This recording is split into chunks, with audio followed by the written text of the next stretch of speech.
Roxana Stroe. I'm the director of A Night in Tokoriki.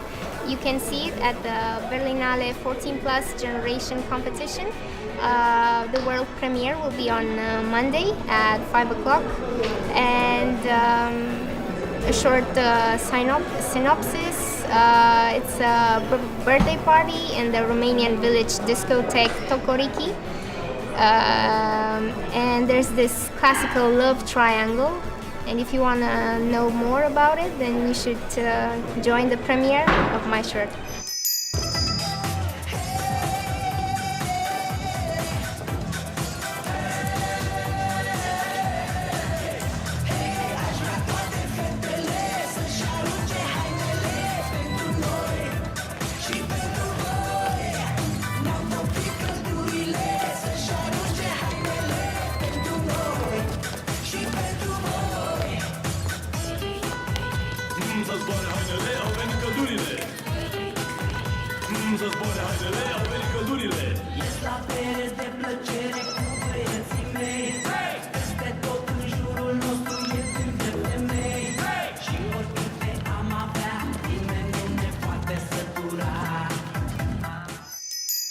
Maybe you can start as a director in telling us a little bit how you were inspired to create this story.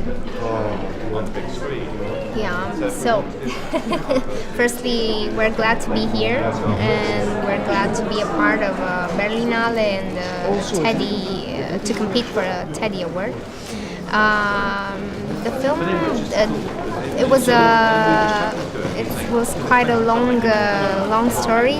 We started from, we wanted to do a party in a discotheque, we wanted to do a wedding at first, and in the end we decided to do this birthday party of a girl, Geaninas, in a Romanian discotheque, village discotheque,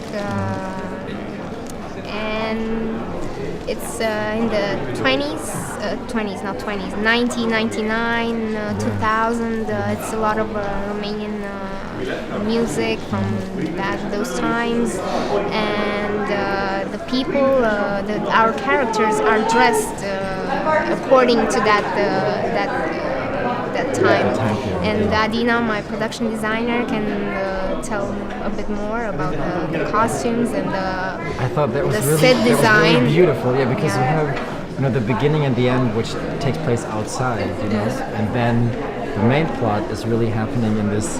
Yeah, you said like 90s sort of like techno music with really rave, like ravey. Everything was just starting, and the beat, and and then you have the guests and the setup and this really amazing DJ who sits in front of a huge computer and like types, and I was like, well, how? And also his golden, what is it? He's like in a gold shirt, a suit with a black tooth, or maybe not. Yeah. So I was like, well, this missing is, one, missing one. So when I watched it, I was like, there's some thought behind the entire setup of the scenes, and what were you inspired by when you were creating this? I tried to find a thin line between some order. See? Perfect. So I try to mix the order. I'm missing some words because I'm so you're fine. Shy, and this is my second interview in my life. But you're doing today. Great. You're doing great. Okay, thank you for the boost. This is your boost. I wish I could give you a vodka. I don't have one right now. The place, it's at the countryside, and usually is a mix of a lot of things.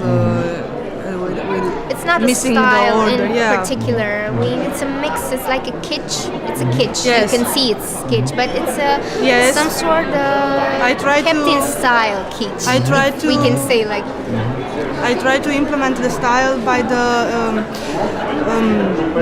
not misery, but they are so poor, and maybe missing some things and taking them out of the way, it loses. No. I'm so sorry. But they become really, well, it becomes really innovative in a way, I think, because they're maybe missing some stuff, but then it's so exaggerated or like kitschy. Yes, at some point that you. Yes, it's the kitschy. It's you can see it in their ports, their costumes, their I don't know, the paintings, the photographs with the DJ and his wife in the background, you know.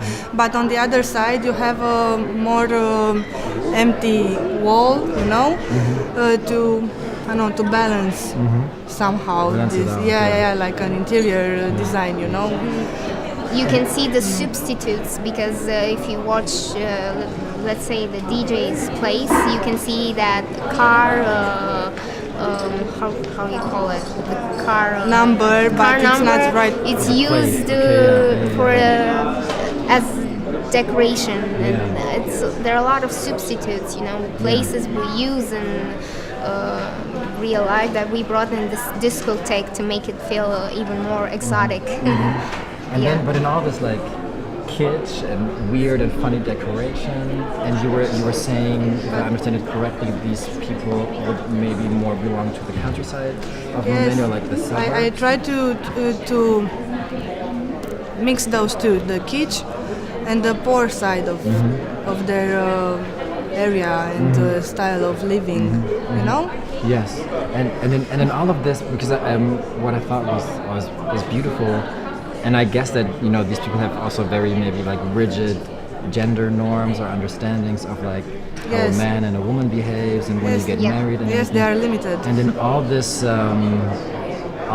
like kind of like rigid life, you bring in this very complex relationship, you know, between, or like some sort of like desire or like love or attraction between these two men. Yes, it happens everywhere. It happens everywhere. Yes, it happens everywhere. But in some regions, it's, and also, you know, not only Romania, also even in Germany sometimes, it's difficult to comprehend for people or to understand. It's like still it's taboo for most of the countryside villages in our country, and it's even in the capital, I think. Some people are not even informed. I mean, they don't know that they believe it's something like a disease or it's something wrong or it shouldn't be done. It's like some people, if they are more religious, they believe it's a sin. You cannot do that. Their mentality is very old, and they're not capable of understanding their mentality. It's not in time. So let's go back to the film present. Because I think it's interesting how the film deals with it. Actually, there's very little dialogue, right? Yes. There's music conveying the content. Why did you choose the music and not the bodies to communicate? Actually, this is my third film. The second one with almost no dialogue. So it's something I'm trying to work with the characters more and their expressions, and trying to tell a story without using words. And we use the music because it's a discotheque. We needed that context, and it somehow now the music tells the story and becomes a really important part of the plot, because the lyrics are somehow marking the evolution of the relationship during the party, and it makes you believe that you're seeing this love triangle, and you see this story. You believe that both of them are attracted to the girl, and then you have a surprise. How would you characterize these two men? Because I think they're also complicated. You can see their feelings, you know, through their body language and their attraction, but at the same time they're also in denial. You know, they're kind of like denying their own sexual attraction. Yeah. And how did you work with them on developing this? It was a bit hard at the beginning. The actors, one of them just finished the film school, and the other one did 2 or 3 years of acting as well. And I knew them, I knew their faces, I saw them in some shorts, and I wanted to work with them. I believe that they have this potential to bring to life this kind of relationship. And we had to talk a lot. I had to convince them, to tell them that if we are gonna fake this, it's not going to be real. We need it to be real. The kiss has to be real. Everything has to be real. And they were pretty understanding, and they realized they believed in the project, they believed in the story, and they wanted to do this. But the question was about the characters, right? Mm-hmm. Yeah, and I think that this problem is in nowadays the kids that are gay, they usually hide in a shell, because they are too shy to come out or to recognize their feelings, their ways of being, and they don't live like us, They are so introvert. They have to hide their feelings and their orientation, because people wouldn't understand. They would criticize them, and they have to hide it. And it's and there are a lot of not only in our country, there are a lot of other countries where people react really violent against this kind of relationships just because they don't understand them. That's what I believe, and it's some sort of acceptance message. How was it received, like in your school and in your community? I would assume that like the community or scene you move in as artists or creative people is a lot different to the mainstream society in Romania, but I don't know. The film, it's the world premiere here. Within the show it yet. And I had my exam only, and with a few teachers. And like the teachers, and like how is that discussed there? Like what are their opinions? I know that even like in art schools like abroad, that some art professors have issues with it. It's a delicate subject. Yeah, they didn't really like it. They didn't give me quite a positive review. And I was a bit disappointed after the exam. So being here now was a big surprise for me. I think it's an amazing film. I was quite depressed after my exam. I can imagine. Because those institutions are also accomplice in that, they often reproduce the same stereotypes, and they need to be deconstructed and just teared down too in a way. So I can imagine that it's difficult to present such a film in such a conservative environment. So this is perfect, and I think you'll get a lot of good reviews here, and hopefully we have our premiere on 15 on Monday, and hopefully we'll receive the positive feedback we're waiting for. Thank you so much for bringing the film, and thank all you. the best. Thank you so much as well. Thank you.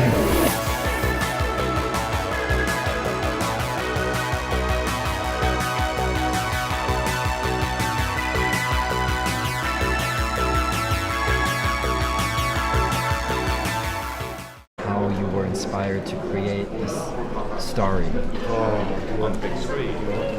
So firstly, we're glad to be here, and we're glad to be a part of Berlinale and Teddy, to compete for a Teddy Award.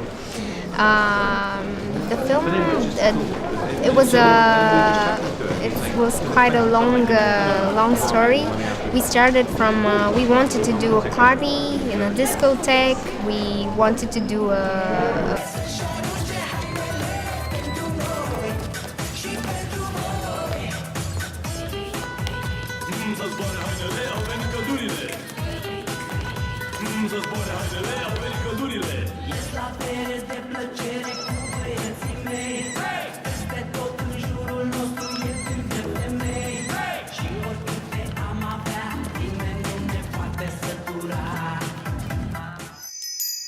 Maybe you can start as a director in telling us a little bit. A wedding at first, and in the end we decided to do this birthday party of a girl, Geanina, in a Romanian discotheque, village discotheque, and it's in the 1999, 2000. It's a lot of Romanian music from those times, and the people.